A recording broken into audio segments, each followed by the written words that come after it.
रामायण के बारे में जानने की जिज्ञासा हर किसी की होती है। रामायण हमारे ग्रंथ पुराणों में एक बहुत ही बड़ा महाकाव्य ग्रंथ माना जाता है।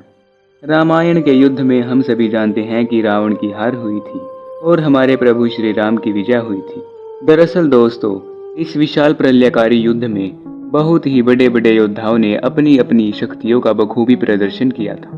बहुत सारे योद्धा ऐसे थे जिन्हें हरा पाना लगभग असंभव था।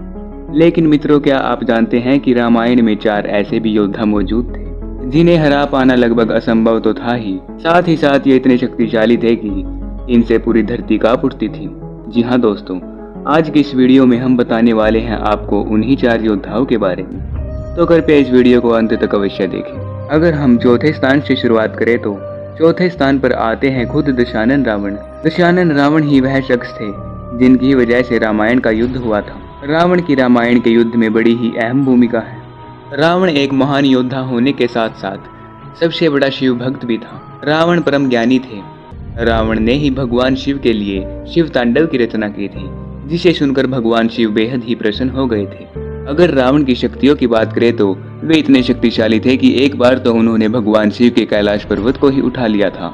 रावण ने अपनी शक्ति के दम पर नवग्रह को बंदी बना लिया था, जिससे वे अपनी किस्मत को अपने हिसाब से बदल सकते थे। यहाँ तक कि रावण ने यमराज तक को हरा दिया था।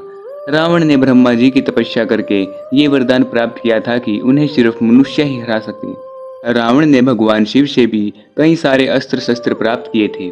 रावण ने समस्त देवताओं को पराजित कर दिया था, लेकिन अंत में श्री राम द्वारा उन्हें मृत्यु प्राप्त हो गई थी। रावण की शक्ति का अंदाजा इसी बात से लगाया जा सकता है कि अगर विभीषण श्री राम को यह नहीं बताते कि वह उनकी नाभि में तीर मारे, तब तक रावण अमर था और रावण तब तक मारा नहीं जा सकता था। और दोस्तों, ऐसा कहा जाता है कि जब रावण की मृत्यु हो गई थी और वह जमीन पर गिरे थे, तब संपूर्ण पृथ्वी हिलने लग गई थी। अगर रामायण काल के तीसरे सबसे शक्तिशाली योद्धा की बात करें तो वे हैं लक्ष्मण जी। लक्ष्मण जी शेषनाग के अवतार थे। लक्ष्मण जी एक महान योद्धा होने के साथ साथ भगवान श्री राम के भाई भी थे। जब श्री राम ने वनवास जाने के बारे में सोचा तो लक्ष्मण जी ने भी उनसे कहा कि वह भी उनके साथ वनवास में जाएंगे। लक्ष्मण जी ने 14 वर्ष तक बिना खाए और बिना सोए श्री राम की रक्षा की थी। जी हाँ दोस्तों, लक्ष्मण जी ने रामायण काल के सबसे बड़े बड़े असुरों को यमलोक तक पहुँचाया था, जैसे कि मेघनाथ, अतिकाय आदि। लक्ष्मण जी की शक्ति का अंदाजा इसी बात से लगाया जा सकता है कि उन्हें ब्रह्मास्त्र, नारायण अस्त्र और पशुपतास्त्र ने भी कुछ नहीं किया था। जब मेघनाथ ने उनके ऊपर ये अस्त्र चला दिए थे, वे थोड़े मूर्छित तो हो गए थे, लेकिन हनुमान जी द्वारा संजीवनी बूटी लाने पर वह ठीक भी हो गए थे और उन्होंने ही मेघनाथ का वध भी किया था।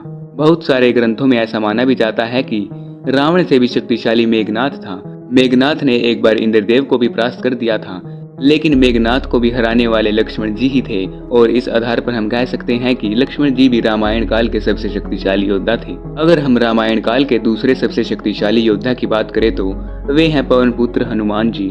जी हाँ दोस्तों, हनुमान जी भगवान शिव के रौद्र अवतार थे। शायद हमें हनुमान जी की शक्ति के बारे में आपको बताने की आवश्यकता नहीं है। हनुमान जी की शक्ति की बात करें तो उनमें अनंत अपार शक्तियां थी। वे खुद ही शक्ति के बहुत बड़े स्रोत थे। बचपन में ही हनुमान जी को बहुत सारे देवताओं ने इतने वरदान दिए थे कि उनके पास अपार शक्ति थी। अग्नि उन्हें जला नहीं सकती थी। वे अपने मन के हिसाब से शरीर को बढ़ा सकते थे और घटा भी सकते थे। माता सीता ने हनुमान जी को चिरंजीवी होने का वरदान दिया था। हनुमान जी एक ऐसे योद्धा थे जो अपने जीवन में कभी भी कोई युद्ध नहीं हारे थे। हनुमान जी ने 3 बार लक्ष्मण जी को बचाया था। जब अहि रावण लक्ष्मण जी और श्री राम को मूर्छित कर पाताल लोक में ले गया था, तब हनुमान जी ने ही उनकी रक्षा की थी और हनुमान जी ही उन्हें वापस लेकर आए थे। और ऐसा माना जाता है कि हनुमान जी तो आज तक कलयुग में भी जीवित हैं और हनुमान जी ही ऐसे कलयुग के भगवान हैं जो सबसे जागृत और अपने भक्तों की तुरंत ही रक्षा करते हैं। इसलिए तो ही उन्हें संकट मोचन कहा जाता है। अगर हम रामायण काल के सबसे शक्तिशाली यानी कि पहले स्थान पर जो योद्धा आते हैं उनकी बात करें तो वह स्वयं भगवान विष्णु के अवतार श्री राम हैं। श्री राम भगवान विष्णु के अवतार थे। जब रावण ने ब्रह्मा जी की तपस्या करके वरदान प्राप्त कर लिया था कि उन्हें मनुष्य के अलावा और कोई देव या दैत्य नहीं मार सके, तब रावण अपनी शक्ति के बल में चूर हो गया था और धरती पर पाप और अधर्म करने लगा था। रावण से परेशान होकर सभी देवतागण भगवान विष्णु के पास गए।